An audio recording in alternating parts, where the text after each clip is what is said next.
ಎಲ್ಲರಿಗೆ ಸ್ವತಂತ್ರ ದಿನಾಚರಣೆಯ ಶುಭಾಶಯಗಳು. ನನ್ನ ಹೆಸರು ಕಿಶನ್ ಗೌಡ. ನಾನು 5ನೇ ತರಗತಿಯಲ್ಲಿ ಓದುತ್ತಿದ್ದೇನೆ.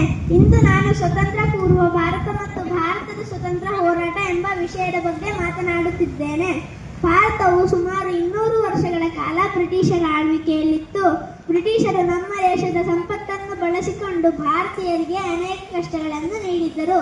ಅದರಿಂದ ದೇಶದಾದ್ಯಂತ ಜನರು ಸ್ವತಂತ್ರಕ್ಕಾಗಿ ಹೋರಾಟ ಆರಂಭಿಸಿದರು.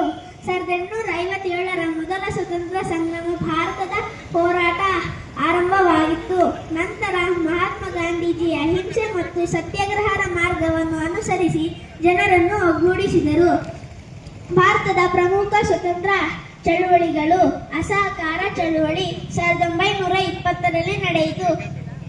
ಉಪ್ಪಿನ ಸತ್ಯಾಗ್ರಹ 1930ರಲ್ಲಿ ನಡೆಯಿತು. ಭಾರತ ಬಿಡಿ ಚಳುವಳಿ 1942ರಲ್ಲಿ ನಡೆಯಿತು. ಈ ಹೋರಾಟಗಳಲ್ಲಿ ಮಹಾತ್ಮ ಗಾಂಧೀಜಿ, ಸುಭಾಷ್ ಚಂದ್ರ ಬೋಸ್, ಜವಾಹರ್ಲಾಲ್ ನೆಹರು, ಸರೋಜಿನಿ ನಾಯ್ಡು, ಭಗತ್ ಸಿಂಗ್ ಮತ್ತು ರಾಣಿ ಲಕ್ಷ್ಮೀಬಾಯಿ ಸೇರಿದಂತೆ ಅನೇಕ ನಾಯಕರು ಮಹತ್ವದ ಪಾತ್ರ ವಹಿಸಿದರು. ಅವರ